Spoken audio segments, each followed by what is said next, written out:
Good morning and welcome to the Core Connection. I'm Mira Rubin here with you on Enlightened World Network. And today's topic is making the invisible visible.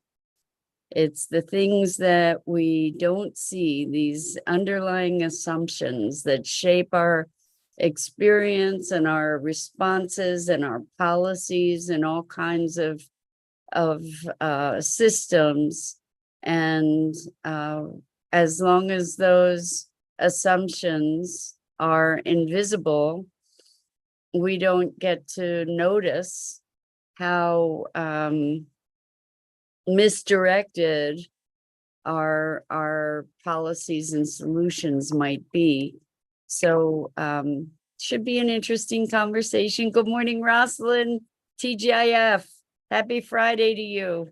And to everybody else who's listening, it's great to be here with you guys, with all of you. I'm learning to not say you guys anymore for a couple reasons. But anyway, it's great to be here with all of you. And we're going to make the invisible visible. But before we get started with that, let's take a minute or two to get present. So let's take a deep breath in through your nose and hold it. And imagine clean, crisp oxygen flooding your lungs, flowing into your bloodstream, nourishing all your cells, all your organs, bringing vital life energy to your body and being. And as you exhale, exhale any tension, stress, negativity, fatigue. And now let's take another deep breath in through your nose and hold it. This time, imagine brilliant, bright light lighting you up from the inside out, illuminating, electrifying, and energizing all your cells, all your molecules, all your electrons, creating a brilliant beam of light and energy from your heart out into the world. And as you exhale, exhale any remaining tension, stress, negativity, fatigue. And now let's press our palms together and vigorously rub those palms together. Feel all that friction, the temperature, the tension, the pressure, and all the sensation when you stop rubbing your hands together, the tickling and the tingling. Allow all those sensations to bring you present right here, right now, into this remarkable physical form that enables you to experience life. Welcome, welcome, welcome. So good to be with you. And another week has just flown by. It just keeps happening. And we're at the end of the month. Amazing. I'm amazed at how quickly time flies. Rosalind says, happy Friday. You found your hat. Where did it disappear to? Oh, I had found it a long time ago, Rosalind. Thank you so much for remembering. That was so funny. I'm trying to remember where I ultimately found it. I think I had ended up putting it in a drawer somehow that I had completely forgotten about. But I am so thrilled to have it back. Yes, it's a very special hat. This was a gift to me from a former client, and I just love it. So anyway, it's funny that we're talking about the hat disappearing because we're also talking about invisible assumptions. So things that are not quite part of our conscious awareness. So, and I just disappeared for a second there. So making the invisible visible, what am I talking about? Assumptions are invisible assumptions. So we've been talking a lot about this. I think that this is really a foundational kind of conversation. It goes into so many different arenas. But last night on movie night for Sustainability Now, we showed a wonderful lecture given by David Suzuki, who is a world-renowned environmentalist and scientist, and he I think he's 84 now. I guess this was from 10 years ago, which is pretty amazing. And he was talking about elders and sustainability, and he really brought forward all these assumptions that we have around economy. You know, we hear that we can't do this because it would threaten the economy. We can't take the environmental actions that we need to take because it would threaten the economy. We have a lot of assumptions that about the economy, like the economy is something that exists in the real world. It's something that we created, actually, right? And the assumptions, the invisible assumptions underlying that are so skewed and dysfunctional. When we look at it, the metrics of the economy don't measure nature as valuable outside of it being a harvestable resource.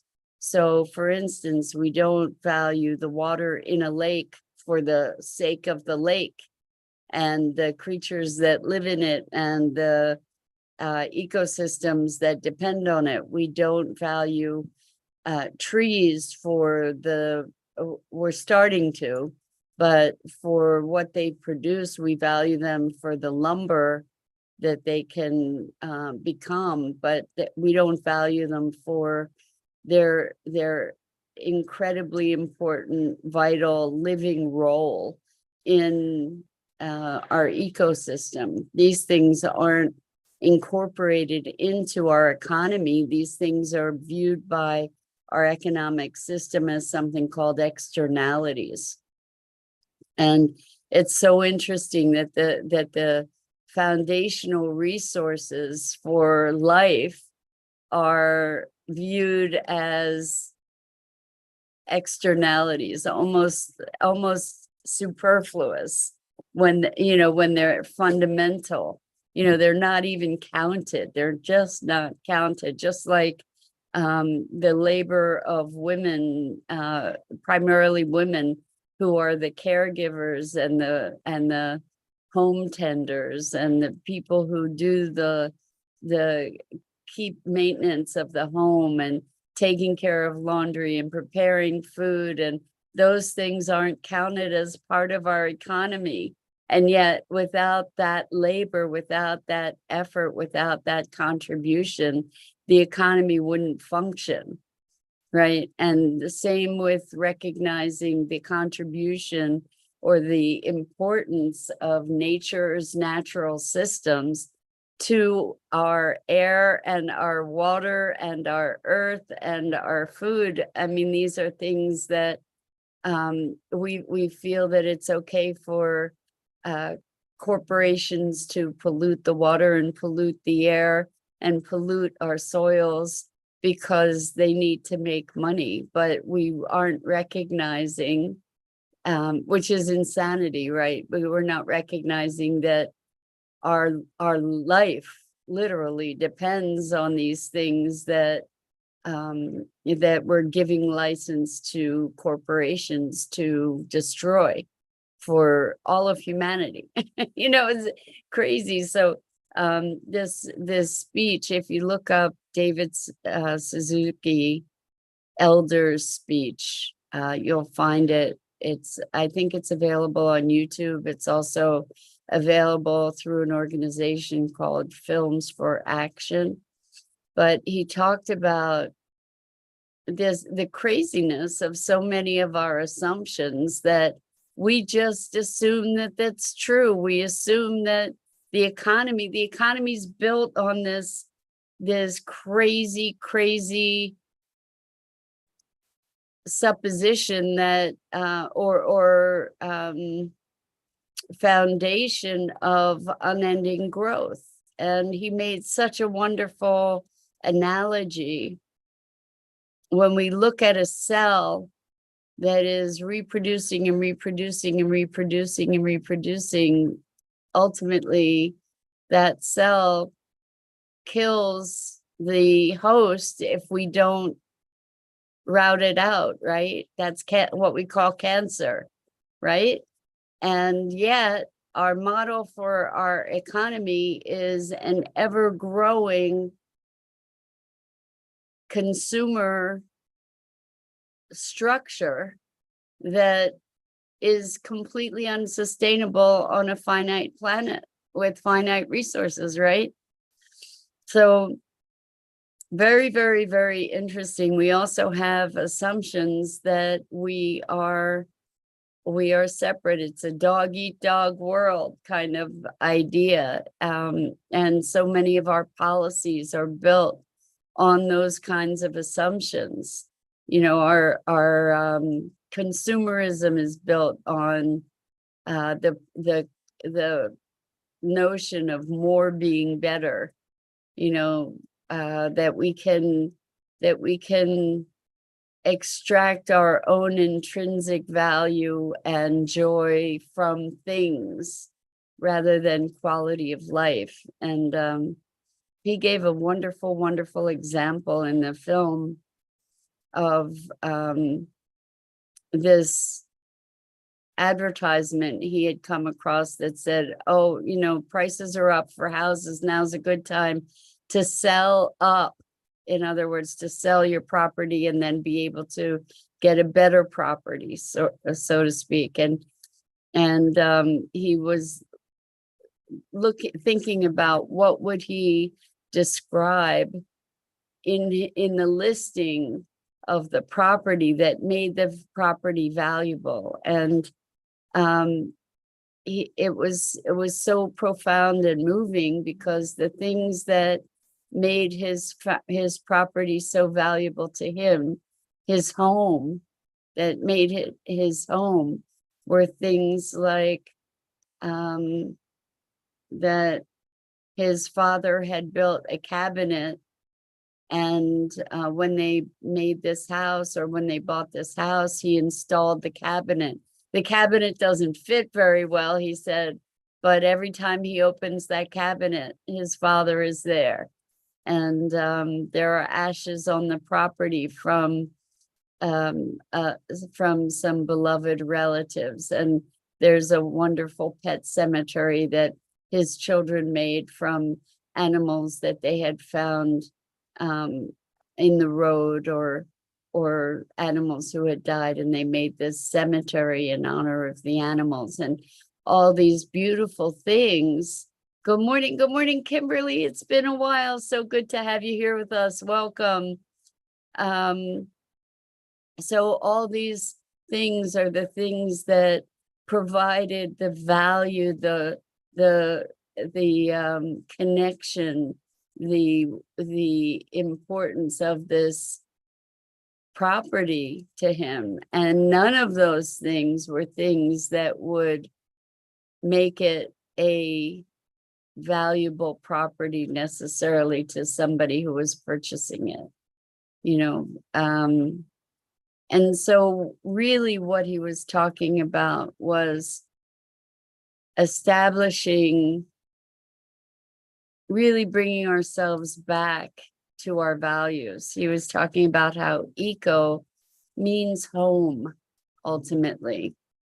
And when we think of ecology, it's the science of home, or the balance of all the factors that make home. And he was talking about putting the eco back in economy, because we have taken such a profoundly reductionist approach to economics without incorporating the real value of life and life itself, you know, water, air, earth, humanity. Yeah. So Rosalind says, what our culture teaches us is to be worthy. I disagree, Rosalind. I think our culture imbues in us unworthiness, and and tries to convince us that the only way we're going to be worthy is through acquiring things and positions and status. But anyway, I'm sorry. I will continue with what you said. What our culture teaches us is to be worthy. In nature, nothing in nature has to prove it. If I'm already approving of myself, what would I be doing different? Not to externalize your validation. Exactly. So I disagree that our culture teaches us to be worthy. However, what if, and this is something we've discussed, what if we were inherently worthy? What if we didn't have to prove anything to anyone, which is really the essence, just by virtue of being here alive on this planet, we are worthy and we don't need to prove ourselves, and externalities are not going to be, are not an authentic validation. So Rosalind says, something that has intrinsic value, we can ask if it can be diluted. That's an interesting thought. Can we dilute intrinsic value? I think if we're looking, I think just by nature of the definition, if value is intrinsic, then it can't be diluted. And we can destroy that that value. Like if water has intrinsic value, if we pollute it, then perhaps we're diluting or destroying that intrinsic value. We're certainly compromising it, right? Polluting it. So this was another concept that David Suzuki spoke, which was so powerful. It was so powerful. They did a study on breath to see, when we're inhaling and exhaling, how could we track a breath to see what happens to the air that we breathe? And they measured it through, what was it? I'm not remembering what the compound was that they measured it through. And I took all kinds of notes. I'm looking at the notes to see if I can find what it was. I don't know. It might have been argon. It's not in, yeah, it is argon. So argon is present in the breath, but in relatively low concentrations. So what they did was they measured how much is in a breath. Somehow they were able to track the argon. I don't know how exactly. And a year later, they found that the argon from a breath was dispersed globally. And so when we think about our connection, what he was saying is we are air. We are all connected by the air we breathe globally, and that the air we breathe has elements in it that were breathed by the dinosaurs and everyone else in history, every living creature, that we are made of elements that have been here for time immemorial. And through these elements, we are all connected. You're breathing my breath, I'm breathing yours, wherever we are in the world. And that we are connected by this matrix of breath, of air, of water. And I just thought that was such a vivid demonstration to me of our interconnectedness, our inseparability. We are individually or individuated elements of a collective consciousness, of a collection of interconnected, interwoven beings. And we breathe the same breath that the wolves and the bears and the butterflies breathe.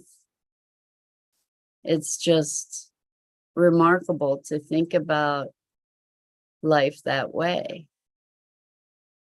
And when we imagine ourselves as separate from nature, all we have to do is remember that the breath is something that knows no boundaries, that it is globally shared. And I just found that to be such a beautiful, profound awareness. And when we make visible the underlying assumptions that we just assume is the truth, are these assumptions that we assume are true. So yesterday we were talking about is there an isness? And the thing is that we assume that our economics make sense. We assume that GDP is a representation of health of a culture. We assume that industry is more important than preservation of nature and natural resources, which is really, if we dig a bit more deeply, just the ultimate insanity.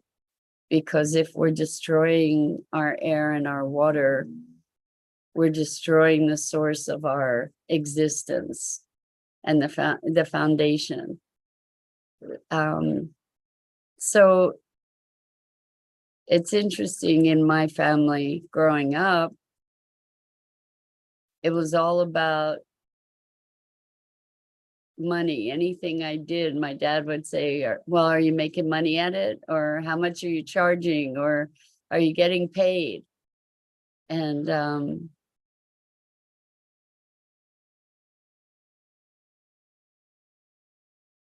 it was interesting to me to be growing up in that context where money seemed to be the most important thing. And it wasn't for me.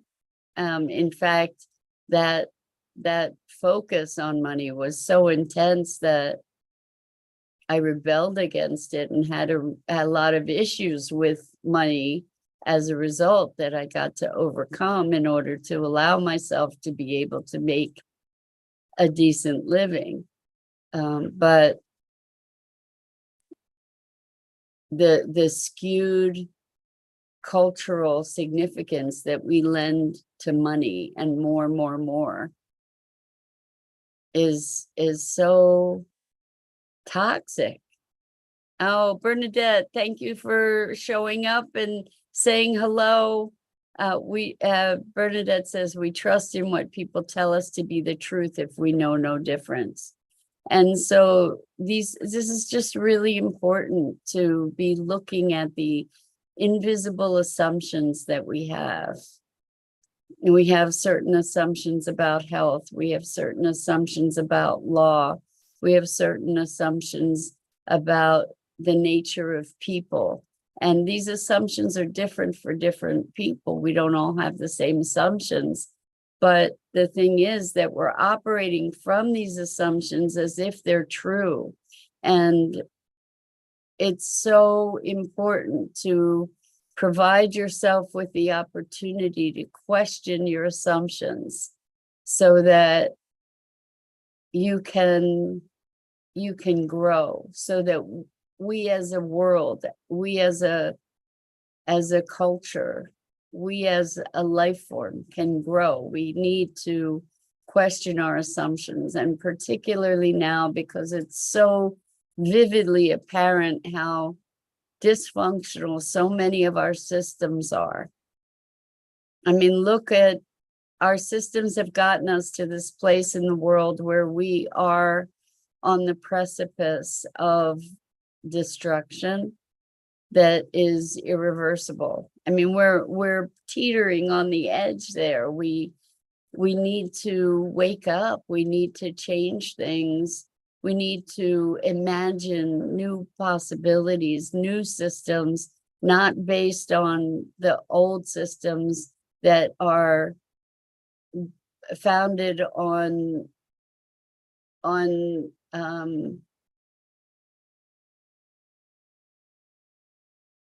really shaky foundations that are founded in wrong-headed assumptions that are not sustainable. And so there are all different levels that we can do this work. We do it with ourselves individually in our personal growth to recognize, what are my assumptions about these other people? You know, what am I assuming about people who have different political vantage points from me? What am I assuming about people who look different from me? What am I assuming about my responsibilities and what am I assuming about what kind of difference I can make? What am I assuming? We have all these assumptions. It's important to question. So we can question on a personal level, that's one. We can question on a local level, looking at the policies that are governing our local environments. We can start questioning what the things are that we're being told by the media and do some research. Don't just assume. I mean, I don't know how many times I've gotten emails from someone that have said, oh, you know, be alert to this new scam or this new virus or this new danger, be alert. And there's a website called Snopes, SNOPES.com, that's really meant to be providing research behind whatever our latest gossip is, you know, our latest fear, or our latest idea that's being virally disseminated. And I'm not saying that it's the only definitive source for information, but I would go there and people would just be forwarding this stuff without researching it, without checking to see if what they're being told has any validity. And so we're called to question, because we need to be generating new ideas, new possibilities.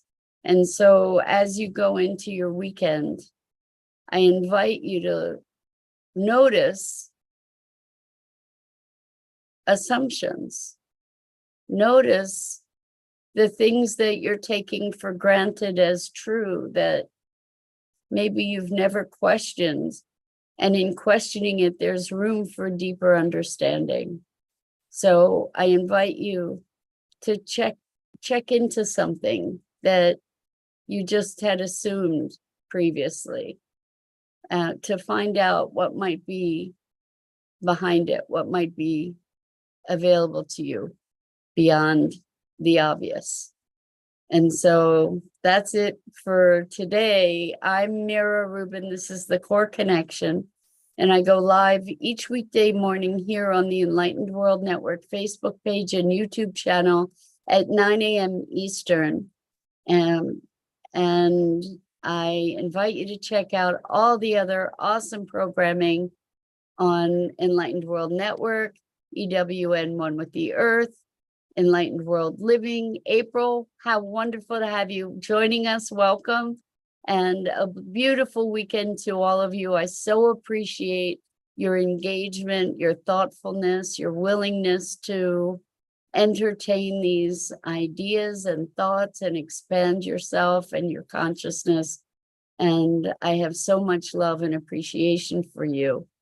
And I hope to see you again here really soon, hopefully Monday. And until then, so much love.